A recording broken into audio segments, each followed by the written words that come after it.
What's going on, everyone? This is Miss G, 50 Shades of Glow. I'm in my pink tonight. I tried to pink. Pink a lot of times don't work with my skin, but anyway.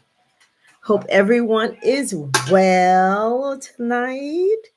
And we are going to talk about Guinea.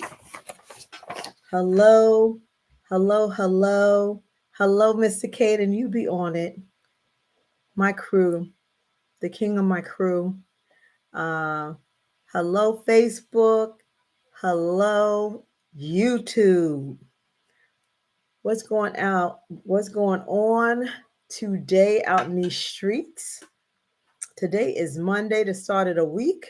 I hope everyone is well. Let me push this back. Yeah, okay.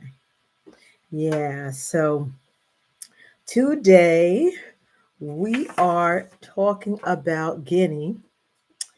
And interestingly enough, I don't know if my tribe, my crew has noticed. There is 3 Guineas in the continent. So we talked about Equatorial Guinea, right? Then we're talking about regular Guinea, and then tomorrow we're going to talk about Guinea-Bissau. Okay, so there's a lot of Guineas. It's 3 of them, and all of them have different personalities and different histories and all that good stuff. So, what I usually like to do to make sure people get on, we start about 5 after, but I hope all is well. I hope your day went well, Mr. Caden. Hope you have some good questions. We had a really good chat yesterday. I was so excited that Miss Sharon was able to jump on and give us a lot of info. I really like that. I really like that. Make sure you like, subscribe if you're on YouTube. If you're on Facebook, share with a friend. Bring a friend on. Tell them 9 p.m.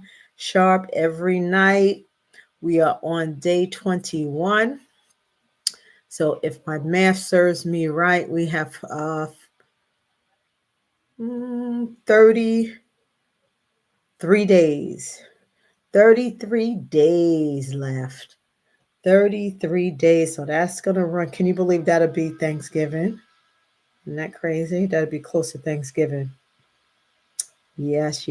So it was something else that I wanted to get into. I have some surprises. I'm changing things up a bit.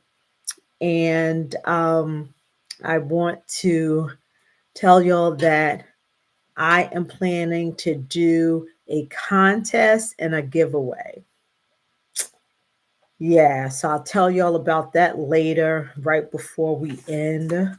So I thought about it and I said, you know what? I want to continue to take this up another level and another level. And I know that I give y'all gifts anyway. I love giving gifts for you to learn about the country that we talked about. And I decided that I'm going to do a contest uh, with some cool stuff. So, yeah. All right. So, Guinea. It's in West Africa. Hi, Marsha. How are you? Thank you for dropping in today. Welcome. Welcome to our crew. Welcome to our tribe. We're here every night at 9 p.m. and we are talking about Guinea tonight. Thank you so much for coming and welcome. Have you ever been to Guinea? Put a 1 in the chat if you've been to Guinea or Sierra Leone or any of those near places or know anyone from there. Put a 1 in the chat so we can warm this thing up. So Guinea serves a very strong purpose. Of course, like with all the other African countries, They have um, they have a strong history. Of course, they were colonized by the French. And a little interesting fact that they demanded and became totally independent in 1958. And it was so interesting. And I know some of y'all folks. Oh, good. So okay, I'm going to put you to work tonight. I am going to put you to work just like we put Miss Sharon. She went to Ghana and she gave us a lot of cool info about Ghana. So I want you to chime in. And if you want to come on camera, I would love to invite you on camera too, because I do the research, but I like to um, give my people like real firsthand, someone that has been there, experienced there. So uh, please chime in, tell us a little bit about the different things in Guinea. All right. So, um, how Guinea came about, like a lot of the other African countries, um, the French, France came and explored it. Oh, okay. You're in Cape. You were. Oh, you went to Cape Town, so you were in Africa, but you went to South Africa. Okay. Yep. We're gonna talk about South Africa in a couple of weeks, so I'm excited. I want to go to Cape Town too. Heard it's pretty cool in the beach. The coastline is just drop dead, drop dead. Um, yeah. So came to be the French came in to explore it, took it over. Nazinga, how are you, my dearest? How are you? All right. Um, yeah, explored it and then said, "Oh, this is ours, and you got to go by ours." Oh, you got to love France, honey. I look at France as so differently now that I've been studying this and going through all the African. I look at France now with a side eye, straight side eye. Um, so uh, the country wanted their independence. So, and most people that's in the chat, if you work for corporate America, you can definitely understand. It's like this is just history that is, into modern day. So Guinea wanted their independence. So the French said, "Oh, sure. Why don't we work out a deal? We'll give you some choices. So you can be kind of independent. You can kind of, you know, be the face and act like you're independent, but we still control you in the background. Or, and this is not such a good idea, but you could be totally independent, but we wouldn't encourage that."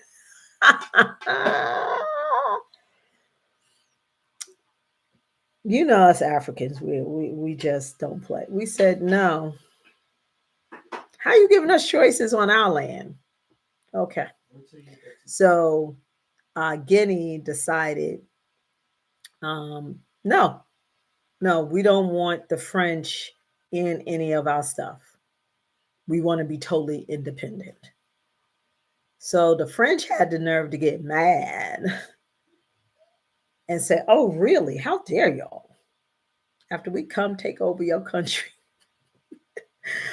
you should be happy. We're doing you a favor. You should be happy." And they said no. So the French got mad and took all their resources, all their infrastructure, and basically left them high and dry. And they had to basically start over and rebuild. But it's okay because God is always good. Guinea in the present day is really a fast moving, thriving country. Courtney, welcome, is a very fast moving, thriving country. And like a lot of the African countries, Guinea is a very young country. They have a young demographic. So, they're setting themselves up for wonderful talent. And the Gen Zs now are very smart. They don't have to be educated, but a lot of them are. But they're extremely smart entrepreneurs. You know, it's something in the water with the women. Like the women really are empowered in doing their thing. So the country is growing very quickly. The capital of the country is Conakry. Conakry. Conakry. That's the capital, and that's the largest city, and that's where that's the economic and the cultural hub in the capital of Conakry. And as I said, that's how they got the independence from France, and they were one of the first countries that got their independence, and they got their full independence, and that was in 1958. There's 13 million people, so it's a lot of people in Guinea, and it borders on a lot of countries. It borders on Sierra Leone, uh, Sierra Leone. I had all of it written down. Sierra Leone, Senegal, the Atlantic Ocean. Um, so it borders on a lot of countries. And let me see. Um, and it is formally, not formally, it is like the formal name is the Republic of Guinea. Is the Republic of Guinea. It is a definite, the Kanaki is a city on the rise. They are doing a lot of infrastructure development. So, as I mentioned before, when the French took all of their infrastructure and took all their resources away. God is giving it back to them. So they're doing a lot of infrastructure. Um, it was infrastructure, transportation, and a lot of social service. So they are really building um, at least the capital up. Um, Let me see. And even though it is really growing quickly in a modern way, they still keep African traditions.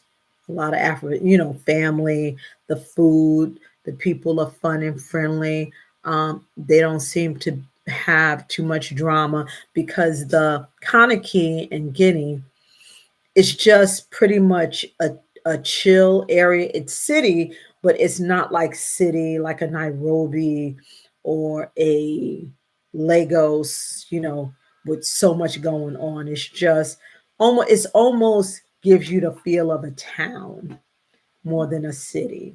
But it's building, but it just gives you more of that kind of laid back chill. For people that would like to know, I do give it for handbags because it is a place where you can go and visit because it has the beaches and it has, just a chill back lifestyle. The uh, the wildlife and all of that, like some of the other countries, you're not going to see.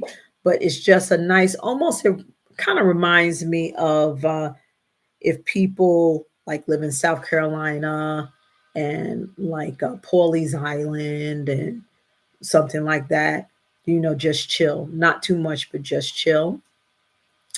And it's just a homey feeling. They do a lot of traditional dress that you see.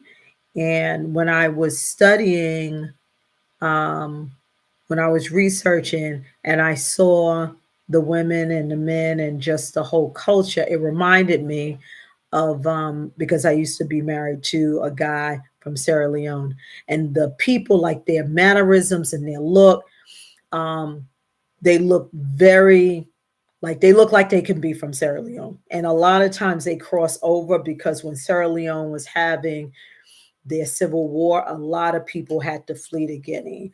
Like my former um, in laws, my former father in law and brother in law, When it was the Civil War and it got really bad, they had to leave their house and they had to flee to Guinea. So Guinea is like right next door, right next door. So the people look alike.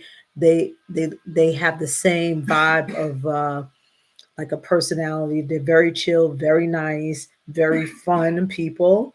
I love my in-laws. I still love them, even though we're not together. I'm still cool with my ex. Um, and when they partied, when they got together, everything is really really cool. So very fun, very friendly people. And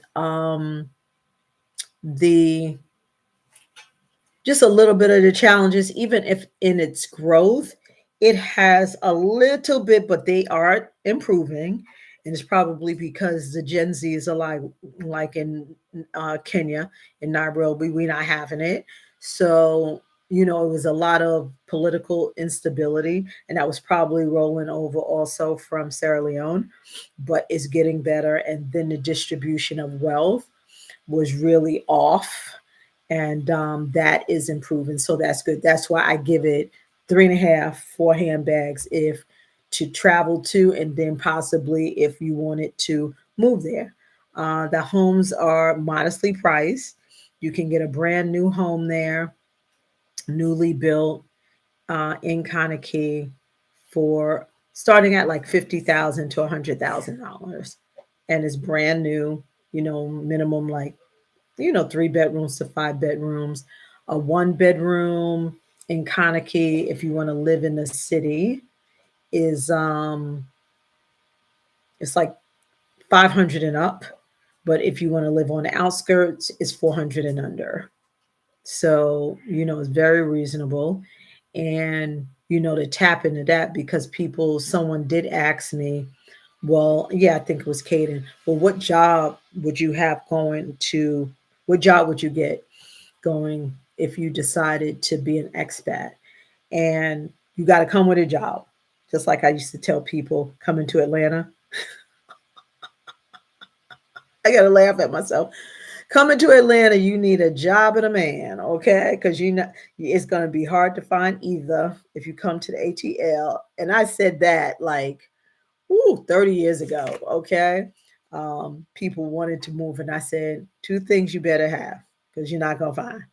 And that was a job and a man. Okay, you could probably find a job better than you could. I'm not going down there. I'm not going down that road. This is an educational uplifting. I'm not going to talk about Atlanta, but anyway, um, but you have to have your own business or residual income when you live in abroad, especially Africa, and have that in place. There was a lot of people that was so frustrated in the last administration that they just jumped up and moved, really without a plan. And a year later, they're back in the United States. So, if you are thinking about who's thinking, just curious, and it's not that many in the chat today as well, it's average.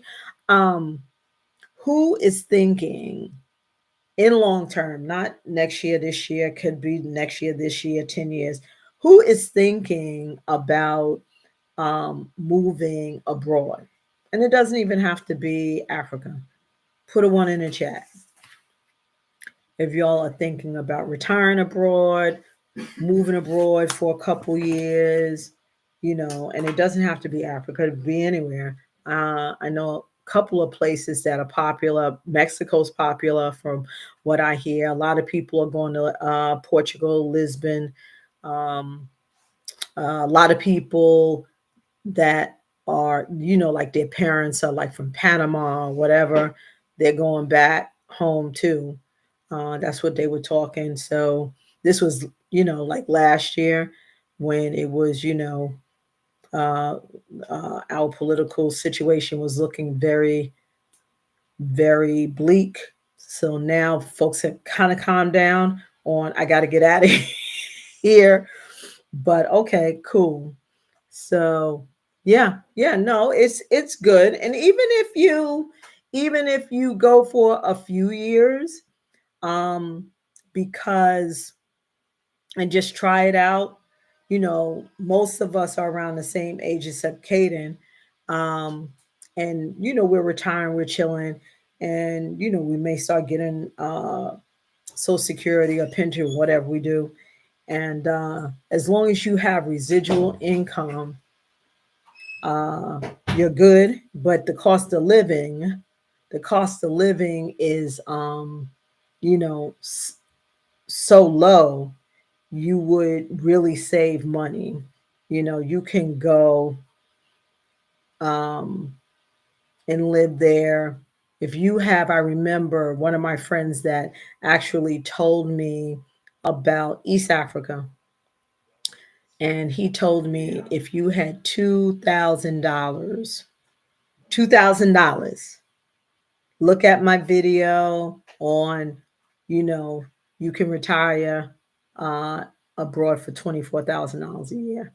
If you have $2,000 residual income per month, you are chilling and living like a king queen. And he is very, very, very, he was so right. Like, because as I mentioned, uh, well, a virtual, oh yeah, no, you can work remote as long, yeah, because I know a young lady, she's in Kenya, and she works for, I forgot what she works for that law group. Um, it's a law group, and she works remotely because she was working remotely before, and as long as you're not like you're and there's VPNs and stuff like that, that you can get that won't kind of track you. But if it's hardwired in your thing, but you could still, there's a lot of people, don't sleep. There is a lot of people, even with a hardwired situation, they pick up their computer, they pick up their whole computer. Because I was thinking about doing it when I worked for Amex. Pick up your whole computer, your router, all of that. Get with an IT person, get a VPN, a ghost VPN. They have no clue. So a lot of folks are working abroad. They're not sitting at their house. They're you know they figure out like the time difference. And yeah, the young lady, that matter of fact, and my niece too, she was a recruiter, and she always worked as contracts, so she wasn't tied to a company. And you know her job was 9 to 5, so she worked from 1 until, did she work at 1? No, she got off at 1 in the morning. She worked from like 5 o'clock in the evening to 1 in the morning. Yeah, because it was 8 hours ahead. So so that's how she worked. And she was on her laptop and still making her US salary. But you gotta have a remote job, a business that is rolling, and or residual income like your social security or whatsoever that's coming in as guaranteed, and you will be very good. $2,000, oh absolutely. Really, you could probably get over on 1,000, depending. No, it would that would be kind of tight because you want to still live nice, and you want to live better than you are living.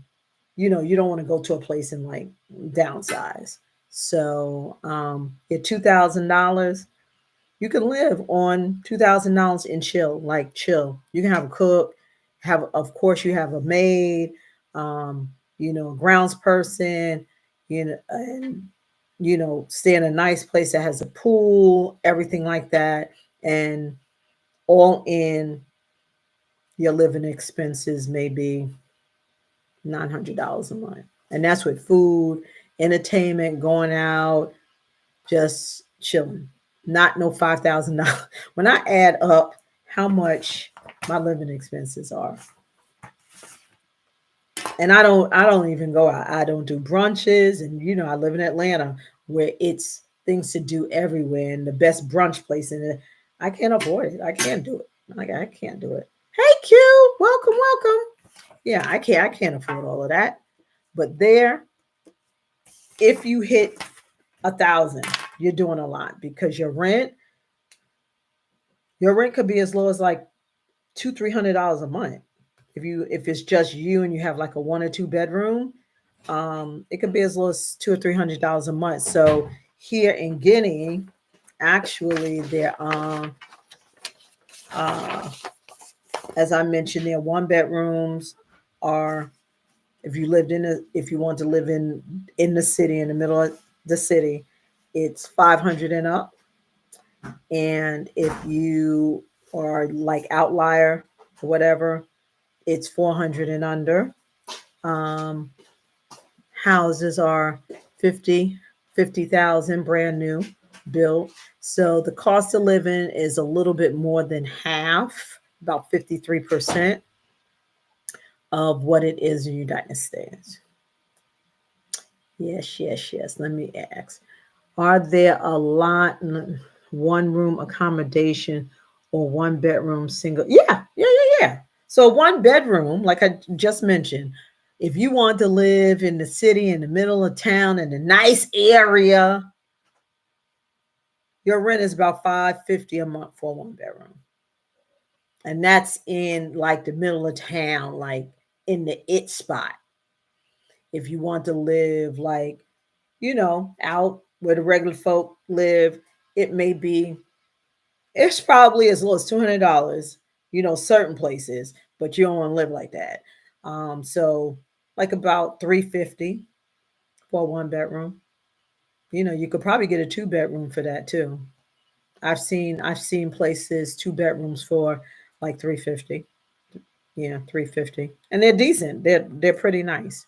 So yeah, so I'm not sure if I mentioned that it's in the west part of West Africa, and it's in West Africa on the Atlantic Ocean, and they're building, they have the port since it's on the Atlantic Ocean. They're trying to build with that, but with the political um involvement. They're struggling, but they are still growing. Michelle, hey, honey, how are you? I'll be watching you. I'll be watching you. Welcome, welcome, welcome, welcome to Let's Talk About Africa. We're talking about Guinea. And as I mentioned earlier, there's 3 Guineas in the continent. There's Equatorial Guinea, we talked about last week. Then it's Guinea that we're talking about tonight, and then tomorrow is going to be Guinea Bosso. So it's 3 Guineas. Did people know that? Put a yes or no in the chat if y'all knew that it was 3 Guineas. That's pretty cool. And all of them have a different vibe with it. Different vibe, different vibe. So let me talk a little bit about the like the food. If you're a foodie, West African food, very peppery, very, but it's so good. It's so good, but it's so peppery. They use the Scotch bonnet. Has anyone heard of a Scotch bonnet? A lot of they use the Scotch bonnet in the West Indies too, and it the Scotch bonnet looks so cute and benign. It's like light green and yellow, and it's little, and it looks so cute. Honey, get a seed on you. Just get a seed. Don't taste the seed. Get a seed on your finger. Get a seed on your finger. I don't know what's in those seeds, but when I used to cook, and I get the fork or the spoon and clean those seeds out. If you put a whole Scotch bonnet open in a pot, all you need is one Scotch bonnet, and cut that thing open and let the seeds go. The hottest thing ever. And some people that really haven't dealt with Scotch bonnets and just dealt with like little, peppers, they're like, oh, okay, they're so cute, they're so small. I'll put like 2 or 3 of them. You wouldn't be able to eat it.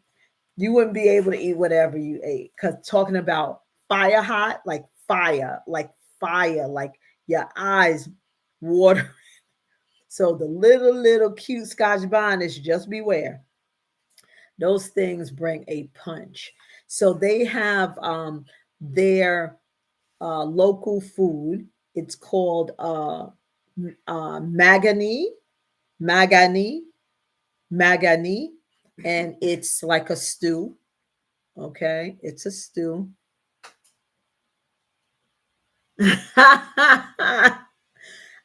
I'm talking to everyone, not just folks from New York, girl. So yep. So magani, and then it's they have a rice.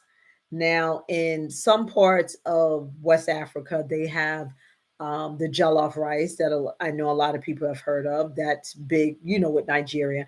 And then they have the badi bai rice, and that has like a little meat in it, all that, but they use pepper. That Scotch bonnet is no joke, no joke, no joke, no joke.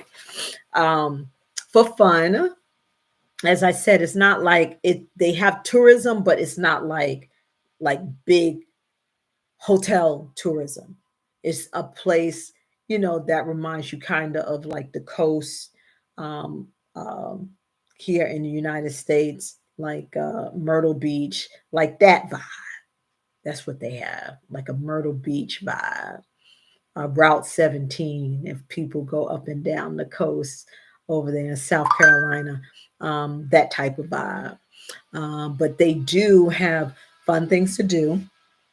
They do have a festival, a literary festival, and it's very, very big there. It's a literary festival, and it's called Kine Africa, or the Festival of the Arts Conte. I know I'm pronouncing this all backwards and wrong, but yes. Let me see what else. When to go? You go between October and April. So it's a long, nice peak time, and the rainy season or the wet season, because most of the African countries do have the rainy season, and it's because their ecosystem isn't messed up yet. So they have the rainy season for their agriculture and their farming. So the rainy season is between May and September. It usually runs for like 2 months. It's amazing. In Kenya, it's the same way. Their rainy season starts like into April, into June. So the rainy season is about 2 months. And in Guinea, it's May to September. So you want to stay away then. Um, Cost of a ticket averages about from JFK, um, it's about $800 and up, 750, 800 and up. And then leaving out of Dallas, it is about 975 and up. The flight is about 19 hours. So you're going to do a stop. It's not going to be straight. You're going to do a stop.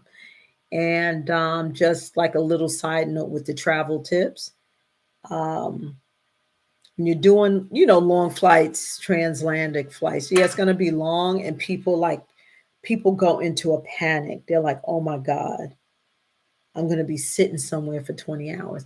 And it really doesn't end up like that, because usually with transatlantic flights, they leave at night. And that's really, really good. If you ever wanted to book and you really don't want to deal with, being knowing that you're sitting on a plane for so long, when you book your flight, and as I said, I can always help you with any booking. Okay. Um, that, what time is it? Okay. Um, that you get a flight leaving at night. And usually the international flights are like between 8, 9, 10, 11. So by the time you get on the plane, they get you up in the air, they feed you. About 30 minutes after they feed you, they come pick up that food. You start seeing the lights going off. So they try to keep you on your sleep schedule. So they turn the lights off on the plane, and the lights will be off between 8 and 10 hours. So you sleep, it does not mess up your sleep, and you will sleep. And when you wake up, you don't have that long, more than likely you're doing your layover, and you'll get a break then. Sometimes it's 2 hour layover whatsoever, and you go through that airport stretch, get something to eat, and then you continue the trip. But the trip is 19 hours to go to Guinea. um, Immunizations. Guinea is another place that still requires yellow fever for anyone that you know has issue with taking immunizations. And as far as the visa requirements, if y'all wanted to write this down, the visa, the best way, because I get a lot of questions about the visa requirements, having a US passport, that's half of the battle. A lot of times you don't have issues or got to go through all of this application process for a visa. You just go and put your info, and you really don't get too much pushback. But for any place that you're going in the United States, I mean, not in the United States, any place that you are traveling to, go to Visa Central, visacentral.com, I believe it is, and just put in where you are traveling to, and it will give you all of the visa requirements and everything that you need. So let me see what else, what else, what else. They still practice a lot of traditional, um, a lot of traditional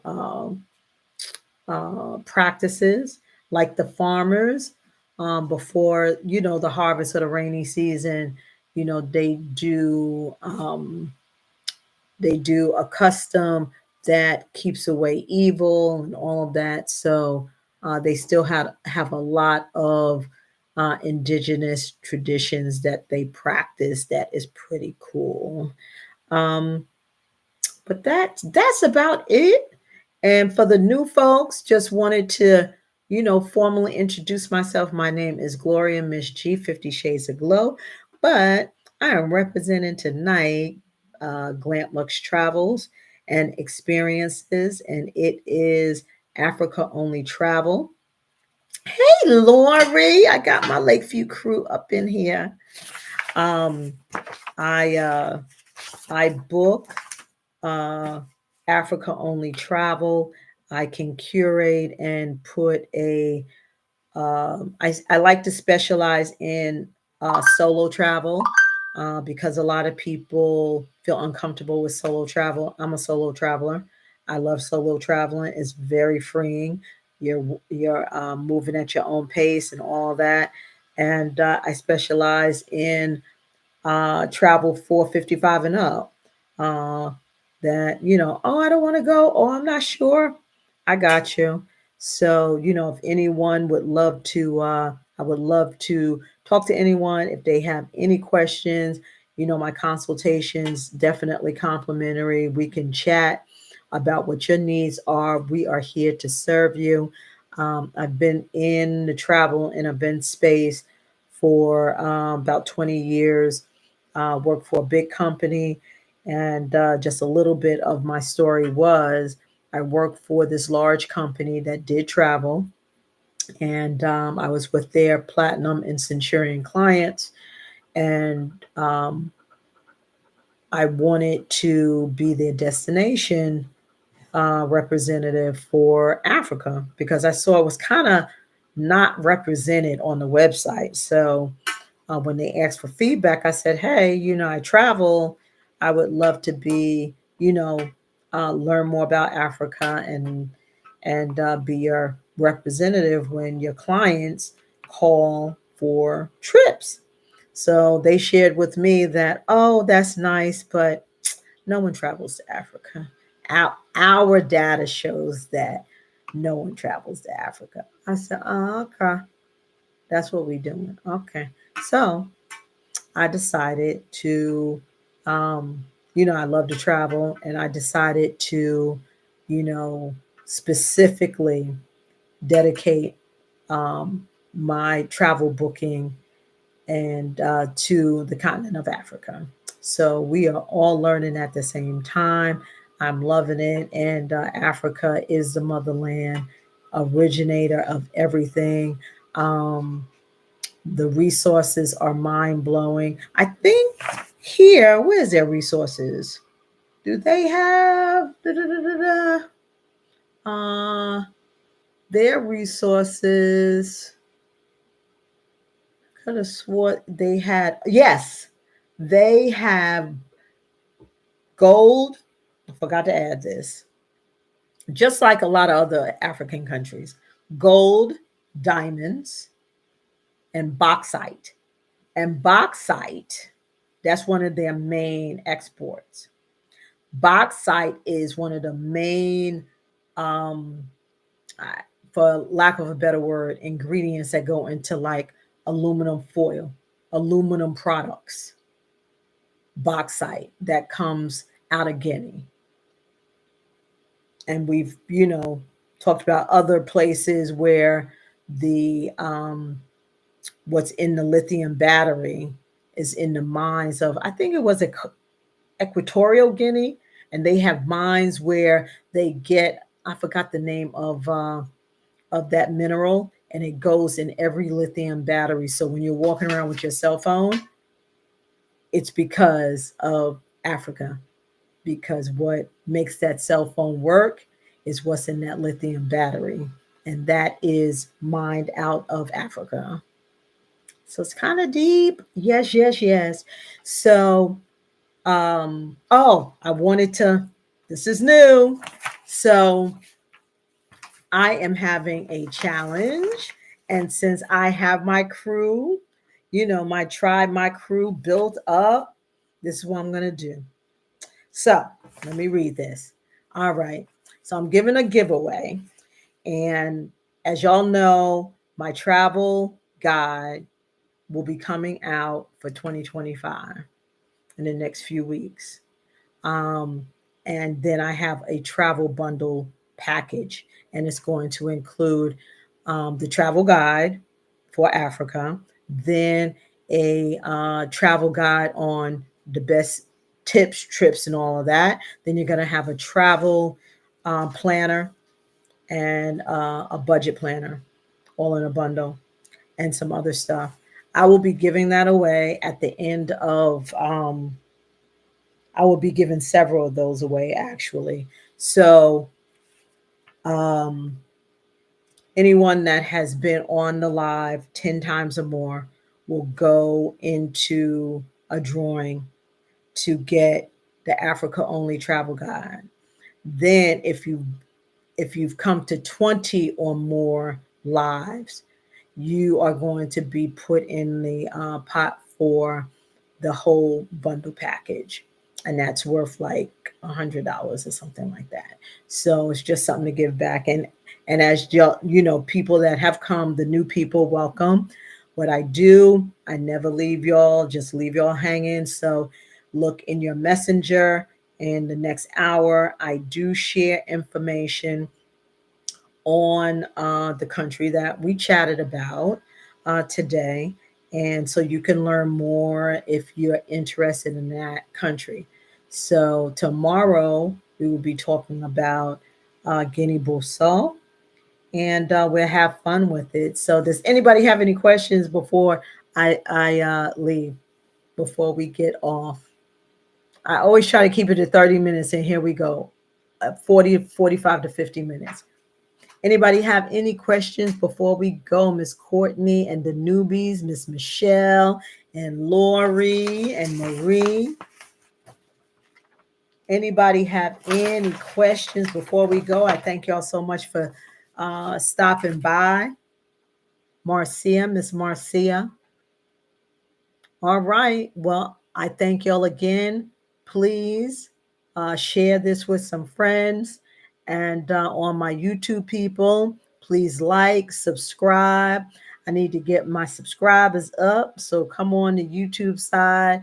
And if you want to pre-order, if you want to pre-order the travel guide, definitely shoot me a message or just go to my website, www.glampluxetravels.com. And I'll see y'all tomorrow. Y'all take care. Bye.